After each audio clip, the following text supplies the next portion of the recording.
இது ரொம்ப ஸ்பெஷல் பதிவுங்க. சாயப்பா உங்கள் ஆழ் மனசில் இன்னைக்கு பேச போகிறாரு இந்த பதிவின் மூலமாக. அவர் உங்கள் மீது கோபத்தில் இருக்கிறாருன்னு சொல்லலை, ஆனால் நிச்சயமாக கோபம் அதிகமாக இருக்குதுன்ற ஒரு விஷயத்தையும் அவர் வெளிப்படுத்தியிருக்கிறார். அந்த கோபத்தை தீர்ப்பதற்கான வழிகளையும் அவர் நமக்கு கற்றுக் கொடுத்திருக்கிறார். சாயப்பா தண்டிச்சா எவ்வளவு நல்லதுன்றத யாருக்குமே தெரியல. அவர் உங்களை தண்டிக்கிறார் அப்படின்னா உங்கள் வாழ்க்கையில் மலர்ச்சி உண்டாக போகுதுன்னு அர்த்தம். இந்த வியாழக்கிழமை உங்கள் வீடு தேடி வந்து அவர் பேசுகிறத நீங்கள் கொஞ்சம் கவனிக்கணும். நீங்கள் கவனிச்சே ஆகணும். ஏன்னா நல்லது நடக்கிறவங்களுக்கு மட்டும்தான் இந்த பதிவு. ஸோ பதிவை மிஸ் பண்ணாதீங்க.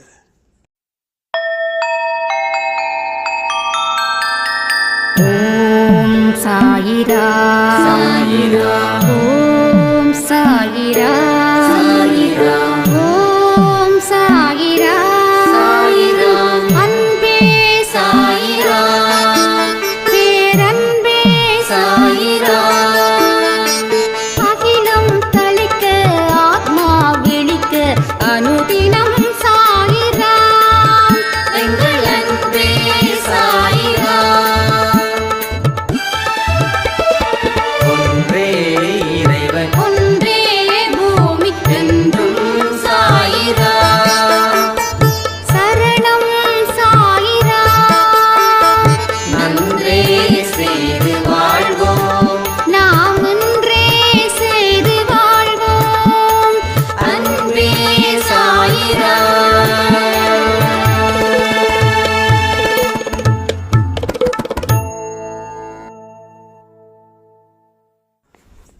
சாயிராம். என் உயிரின் உயிரானவர்களே, இந்த 3 வார்த்தைகளையும் நீங்க திரும்ப திரும்ப சொல்லுங்க. சாயப்பா நம் மீது காட்டக்கூடிய அன்பு அதிகமா இருக்குதா இல்லை குறைஞ்சிருக்குதா அப்படின்றத நாம முதல்ல தெரிஞ்சுக்கணும். உங்க குடும்பத்தில் தொடர்ந்த கஷ்டங்கள், துன்பங்கள், உங்களுக்கு உயிருக்கு உயிரானவர்கள் அதிகமாக பாதிக்கப்பட்டு இருக்காங்க இந்த வாழ்க்கையில் அப்படின்னா நிச்சயமா இந்த பதிவை நீங்க கேட்கணும்.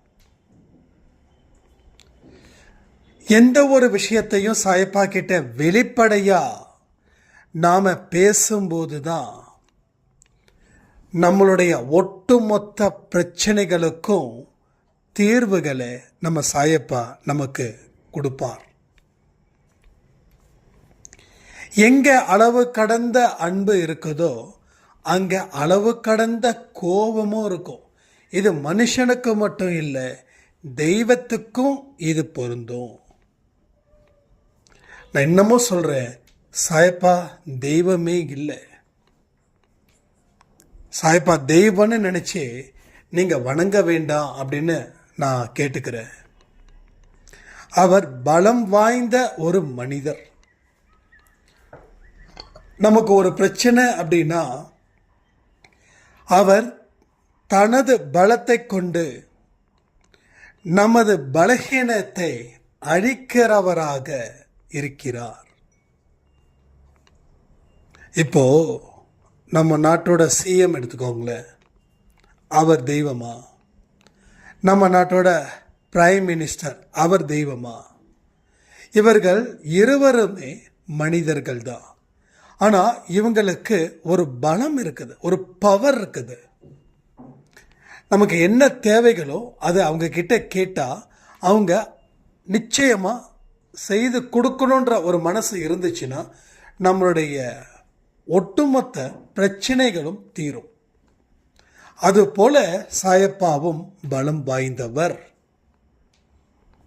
அவர் தெய்வமா அந்த கணக்கில் வைக்காம ஒரு பலம் வாய்ந்த மனிதரா என் கூட இருக்காரு, என்னுடைய தொடர்பில் இருக்காரு.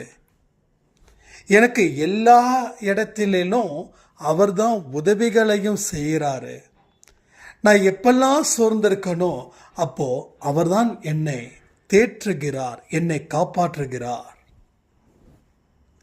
இதையெல்லாம் உங்கள் ஆழ் மனசில் கொண்டு போய் வைக்கணுங்க. சும்மா நான் ஆடியோ கொடுக்குறேன், நீங்கள் கேட்குறீங்க, ஒரு சினிமா பார்க்குறோம், சினிமா முடிஞ்சிடுச்சு, அடுத்த வேலை பார்க்கலாம் அப்படின்றது இங்கே இருக்கக்கூடாது. இந்த சினிமா ரீல் சினிமா, மற்ற சினிமா இந்த சினிமா ரியல் சினிமா, மற்ற சினிமா ரீல் சினிமா. அப்போ இங்கே ஆழமான கருத்துக்களை நம்ம உள்ளே வைக்கிறோம். உள்ளே வச்சாதான் அது வெளிப்படும். உள்ளே இருந்தால் என்ன இருக்குதோ அதுதான் வெளியில் வரும். உள்ள கெட்ட எண்ணங்கள் இருந்தால் கெட்ட வார்த்தைகளும் கெட்ட செயல்களும் தான் ஒரு மனுஷனுக்கு வெளியில் வரும். அது இங்கே ஒவ்வொரு மனுஷனுக்கும் நிறையவே இருக்கு. அப்போது அதை எல்லாவற்றையும் முற்றிலுமாக மாற்ற வேண்டிய ஒரு காலத்தின் கட்டாயத்தில் நாம் இங்கே இருக்கிறோம். அப்போது அன்பு இருக்கிற இடத்துல கோபமும் இருக்கும். அப்போ அந்த கோபம்தான் உங்கள் வாழ்க்கையில் உங்களுக்கும் சரி, இல்லை உங்களுக்கு உயிரானவர்களுக்கும் சரி, பல பிரச்சனைகளும் பல துன்பங்களும் அது நேரிடுதுன்றத உங்களால் சொன்னால் நம்ப முடியுதா? எனக்கு ஒரு 10 நிமிஷம் தியானத்தில் இருந்த ஒரு 6 to 6, அந்த 10 நிமிஷம் ரொம்ப டீப்பாக கொண்டு போச்சு அந்த மெடிடேஷன். அதில் என்னென்னமோ விஷயங்கள் எல்லாம் சட்டுன்னு வெளியில் வருது. நான் அவர்கள் மீது கோபமாக உள்ளேன், ஏன்னா அவங்க மீது அன்பை நான் வச்சிருக்கிறதால கோபமாக இருக்கிறேன். அதனால தான் அவங்க வாழ்க்கையில் துன்பங்கள் நேரிடுகிறது. அவர்கள்னா யாருங்க? நீங்கள் தாங்க. யாரெல்லாம் சாயப்பாவை தன்னுடைய தகப்பனா, தன்னுடைய தாயா மனசில் வச்சு உருகிறாங்களோ அவர்கள் மீது அவருக்கு அளவு கடந்த அன்பு இருக்குது. ஆனால் அதே நேரத்தில் அளவு கடந்த கோபமும் இருக்குது. அடிக்கிற கை தான் அணைக்கும் அப்படி இப்படின்லாம் சொல்லுவாங்கல்ல, அது போல தான் இவரும். அப்போது நாம் இப்படி கூட நினைக்கலாம், நான் ரொம்ப அளவுக்கு அதிகமாக உன் மீது பக்தியை வச்சிருக்கிறதால நான் செய்யக்கூடிய தவறுகளுக்கு நீ எனக்கு தண்டனை கொடுக்குறியே, அப்போது இந்த அன்பு இருக்கிறதால தானே எனக்கு தண்டனை, இந்த அன்பே நான் வைக்கல அப்படின்னு நீங்கள் ஒதுங்கி போகிறதுக்கும் நீங்கள் நினச்சிருக்கலாம். அதுவும் இந்த பதிவை கேட்க. ஆனால் ஒன்று, வீட்டுக்குள்ளே அப்பங்கிட்ட அடி வாங்கினா 4 செவத்துக்குள்ளே போயிடும். அப்பன் தண்டிக்கலை அப்படின்னா ஊர்க்காரன் தண்டிச்சானா அதை 1000 பேருக்கு தெரிகிற மாதிரி அவன் தண்டிப்பான். அவனுடைய அடியும் வலியும் பெரிய அளவில் வேதனையை வரும். அடி ஒரு பக்கம் இருந்தாலும் அவமானமும் ஒரு பக்கம் வரும். ஆனால் தகப்பன் அப்பன் தண்டிக்கும் போது 4 பேருக்கு தெரியாமல் தண்டிப்பார். நமக்கு வலி எவ்வளவோ அந்த வலி அளவுக்கு தான், தாங்க முடிகிற வலி அளவுக்கு தான் அப்பா தண்டிப்பார். அடுத்த கொஞ்ச நாளில் அப்பா தன் மகனை இப்படி போட்டு புரட்டி எடுத்துட்டோம், அதனால் தன் மகனுக்கு என்ன ஆசைப்பட்டானோ அதை செஞ்சு கொடுக்கலாம் அப்படின்னு சொல்லி பிள்ளையோட மனசை குளிர்விப்பார். ஊரில் இருக்கிறவன் தண்டனை கொடுத்து அதற்கப்புறம் உங்களை குளிர வைப்பானா? அவன் தண்டனை கொடுக்குற தண்டனையை வீடியோ எடுத்து அந்த தெருவில் மட்டும் இல்லை, அந்த ஊரில் மட்டும் போட்டு காட்ட மாட்டான். ஊரில் உலகத்தில் இருக்கிற எல்லா இடத்துலையும் போட்டு காட்டுவான். அப்போ நம்ம என்னதான் டெவலப் ஆனாலும் அவன் கையால் அடி வாங்கினால, இந்த தப்பு பண்ணதால் அடி வாங்கினால, நம்ம எவ்வளோ பெரிய இடத்துல வந்தாலும் அந்த தப்பை செஞ்சுருக்க மாட்டோம். ஆனால் எவ்வளவு பெரிய ஒரு பொசிஷனுக்கு வந்தாலும் அவன் கையால் தான் அடி வாங்கினான். இவன் அடி வாங்கினது அந்த ஊரில் இருக்கிற ஒட்டு மொத்தமும் பார்த்து சிரிச்சானேப்பா அப்படி. அப்போ சாயப்பாவோட கையில் தண்டனை வாங்கிறதுன்றது உங்கள் வாழ்க்கைக்கு ஒரு பெரிய ஆசீர்வாதமாக அமையும். ராமநவமி அன்னைக்கு அவருடைய கண்ணு செவந்து போய் சில பேரை எப்படி திட்டினாரு, எத்தனை பேரை தள்ளி விட்டாருன்ற வரைக்கும் இருக்குது. அப்போது யாரெல்லாம் திட்டு வாங்கினாங்களோ, யாரெல்லாம் தள்ளி விட்டாங்களோ அவங்கெல்லாம், பா எனக்கு கடவுள் கிடைத்த ஒரு பாக்கியம்ப்பா, ஒரு ஆசீர்வாதம்ப்பா, என்னை திட்டுனாரு, என் பாவங்கள் எல்லாம் தேர்ந்துடுச்சு, அவர் திட்டுனாவே எனக்கு புண்ணியம். ஏன்னா எல்லாரையும் அவர் பார்க்கல, 4 பேர் 5 பேர் 6 பேரை தள்ளி விட்டார். அப்போ யாரெல்லாம் அவர்கிட்ட தண்டனைக்கு முழுசாக வாங்குறாங்களோ அவங்க உண்மையிலேயே அதிர்ஷ்டசாலிகள் தான். அது உண்மையிலேயே அதிர்ஷ்டசாலிகள் தான். அப்போ இன்னைக்கு அந்த மெடிடேஷன் சொல்லும்போது, நான் அவர்கள் மீது கடும் கோபத்தில் உள்ளேன். நீங்கள் என்ன தப்பு செய்கிறீங்கன்றத நீங்கள் தான் உங்களுக்கு தெரியப்படுத்திக்கணும், எனக்கு இல்லை, உங்களுக்கு. எந்த தவறை தொடர்ந்து செய்கிறீங்கன்றத இப்பையும் அதை கோட்டை விட்டுட்டிங்கன்னா கடைசியில் எல்லாமே சரியில்லாமல் போயிடும். அது மிகுந்த பாதிப்பை உண்டு செய்யும். அலட்சியப்படுத்த வேண்டாம். அலட்சியப்படுத்துறதா இல்லை வாழ்வதாதான்றதை நீங்கள் யோசித்து முடிவு பண்ணுங்க. ஏன்னா திஸ் இஸ் யுவர் லைஃப். உன் வாழ்க்கை உன்னோட கையில் தான் இருக்குது, கடவுளோட கையில் இல்லை. உன் வாழ்க்கை நீ சரியாக வாழ்ந்தா கடவுள் உன்னுடன் இருந்து உனக்கு தேவையான அது நிதி உதவியோ ஆரோக்கிய உதவியோ இல்லை எதுவோ அத்தனையும் அவர் செய்து தருவார். ஆனால் உன் வாழ்க்கை உன் கையில் இல்லை. ஒன்று நீ கண்ட்ரோல் பண்ண தவறிட்ட, நீ இஷ்டத்துக்கு உன் வேலையை பார்க்குற, அது கடவுளுக்கு கஷ்டத்தை கொடுத்ததுன்னா கடவுள் திருப்பி உனக்கு இஷ்டப்பட்ட வாழ்க்கையை கொடுக்க மாட்டார். கஷ்டப்பட்ட வாழ்க்கையை கொடுத்து மறுபடியும் உன்னை சரி பண்ண முயற்சிகள் செய்வார்.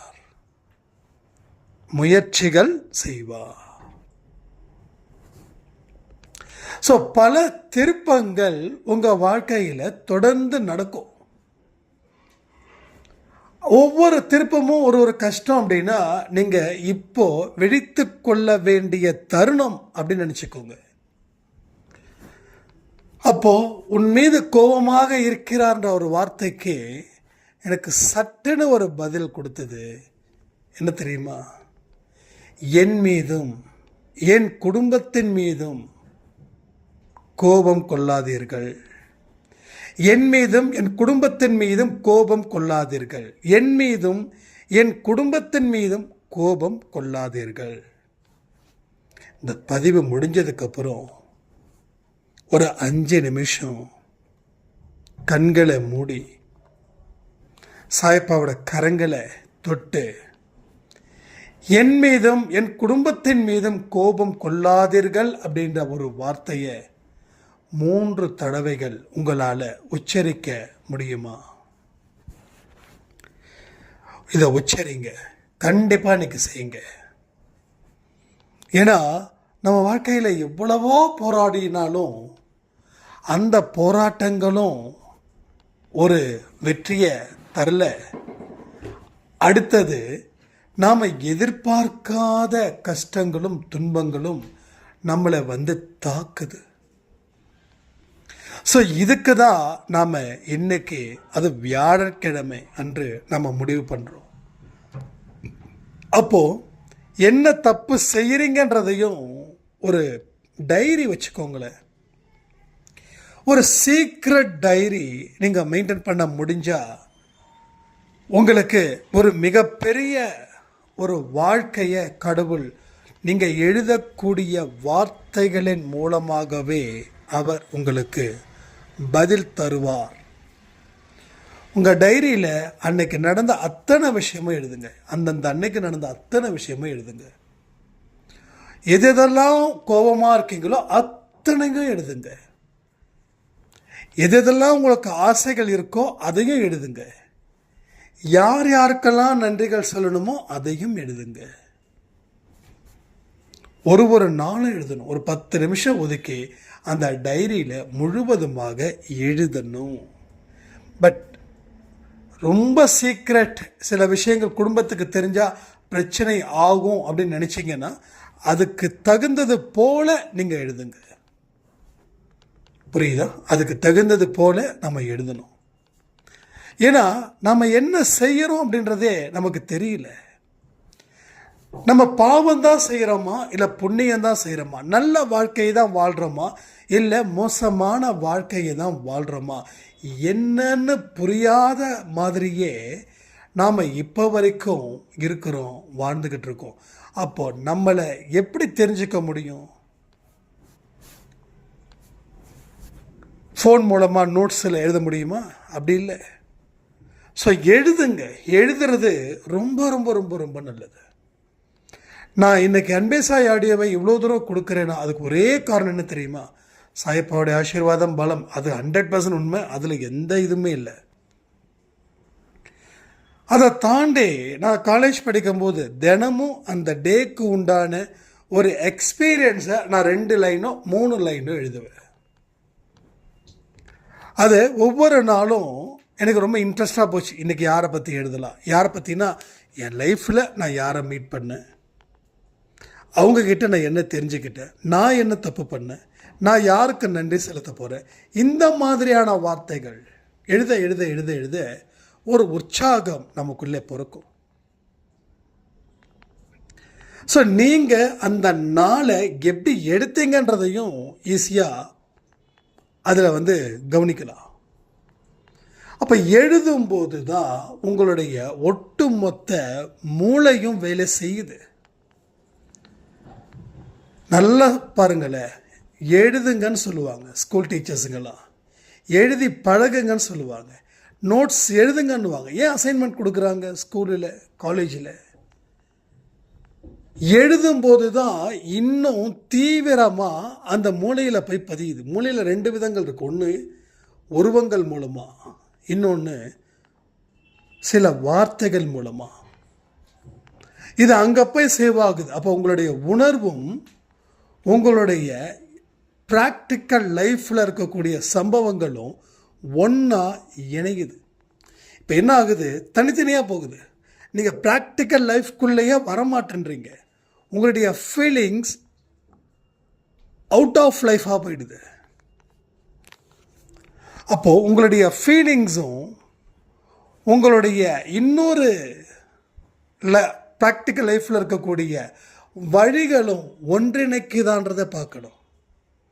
சில பேர் சொல்லுவாங்கல்ல, உங்கள் ஊருக்கு தகுந்த மாதிரி வாழுங்க. அது உண்மையான அற்புதமான நல்ல வார்த்தைகள். இது அதுக்காக மற்றவங்க தப்பு செய்கிறாங்க அப்படின்றதுக்காக அப்படி தான் சொல்லலை. இப்போ நீங்கள் ஊர் எல்லாமே ஏமாற்ற உலகம், நீ ஏமாத்து, பொய் பேசினா தான் நீங்கள் வாழ முடியும், பொய் பேச அப்படி இல்லை. ஒரு ப்ராக்டிக்கலாக சில பேரை மாற்ற முடியாது, எஸ், கடவுள் தான் விட. அந்த மாதிரி நம்ம அங்கமுத்து சாய்ராம் கூட சொன்னாங்க, சகிப்புத்தன்மை பற்றி சொல்லுங்கள். இதுதான் சகிப்புத்தன்மை. நாம் எதிர்பார்த்தது போல் பிறர் அப்படியே இருப்பாங்கன்னு கனவுல கூட நினைக்காதீங்க. அவங்க அப்படி தான் வாழ்வாங்க. அவங்க என்ன கஷ்டம் கொடுத்தாலும், என்ன இடைஞ்சல் கொடுத்தாலும் நான் அதன் மூலமாக பாதிக்கப்படுவது இல்லை. இது பேர் தான் சகிப்புத்தன்மை. சகிச்சுக்கிட்டு போன்னு சொல்லுவாங்கல்ல. எதையுமே நீ மனசில் ஏற்றுக்கிட்டா அது பாரம். நீ கடந்து சென்னுடு. நீ பாரத்தை ஏற்றுக்காது. நீ பாரத்தை ஏற்றுட்டா உன்னால் அந்த பாரத்தோட வாழவே முடியாது.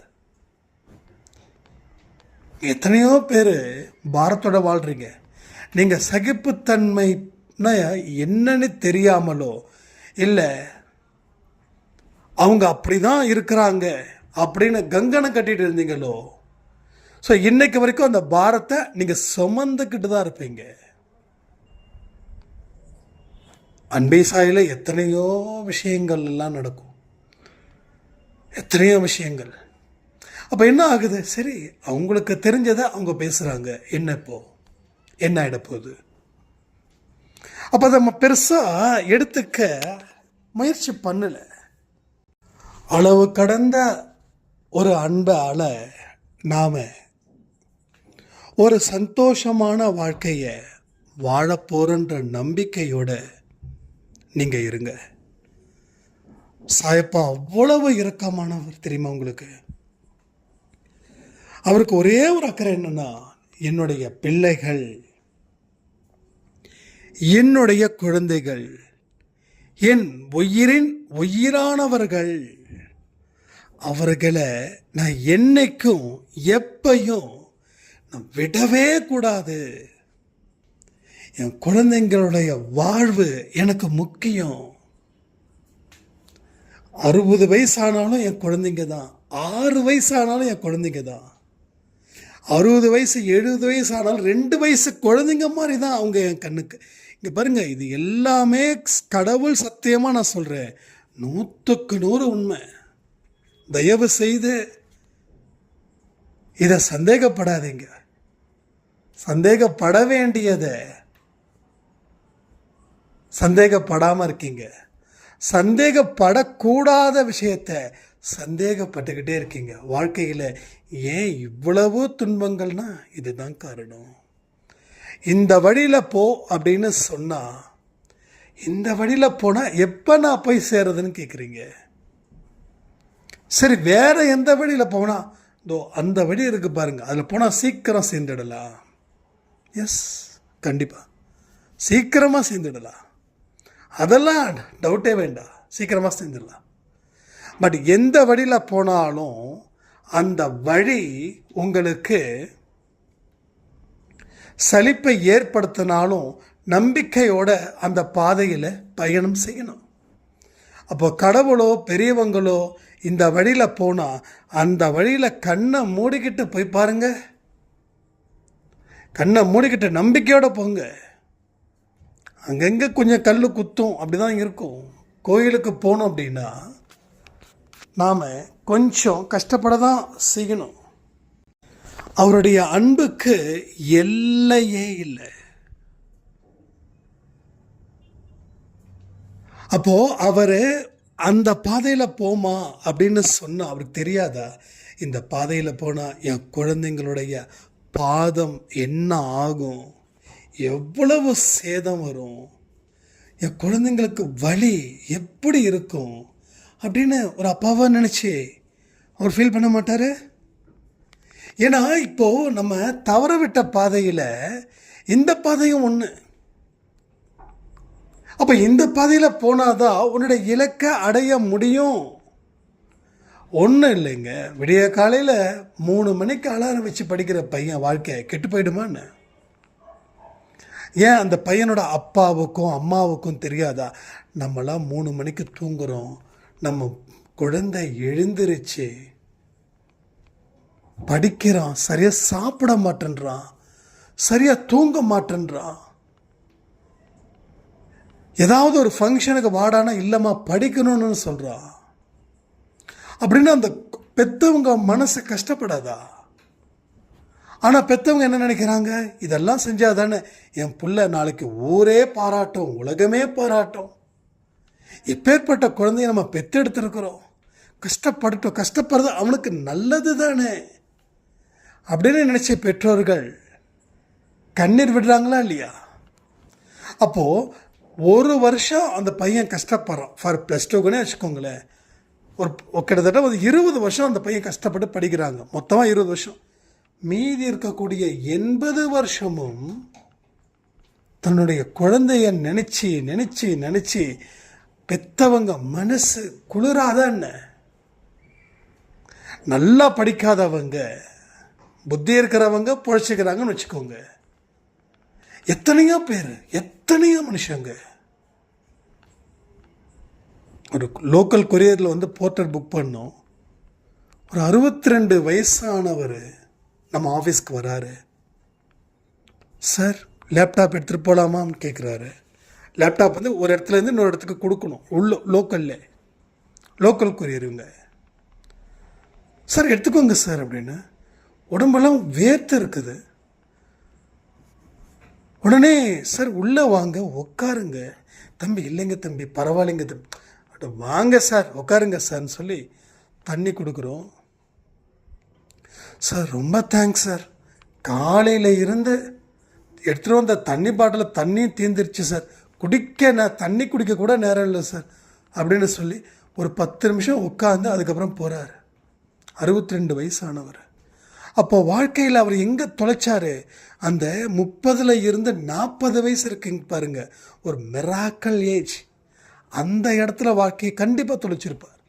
நான் அப்படி போய் கேட்க முடியுமா, 62 வயசில் கஷ்டப்படுறீங்களே நீங்கள் ஏன் வாழ்க்கையில் முன்னேற முடியலன்னு? ஏற்கனவே அந்த மனுஷன் கஷ்டப்பட்டுட்டு இருக்காரு.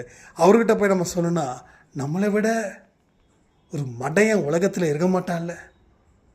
அதாவது நோயில் இருக்கிறவங்க கிட்ட ஆரோக்கியத்தை பற்றி பேசுறது தப்பு, வறுமையில் இருக்கிறவங்க கிட்ட செல்வத்தை பற்றி பேசுறது தப்பு.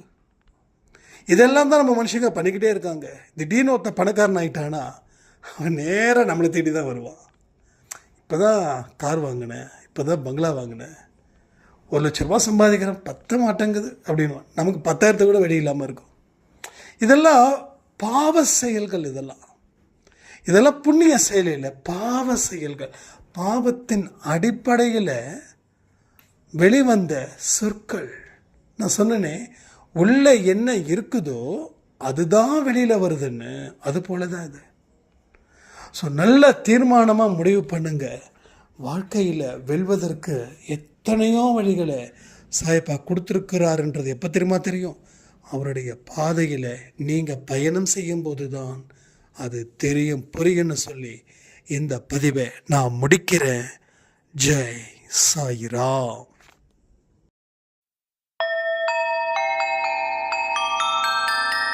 ஓம் சாயிரா. சாயிரா.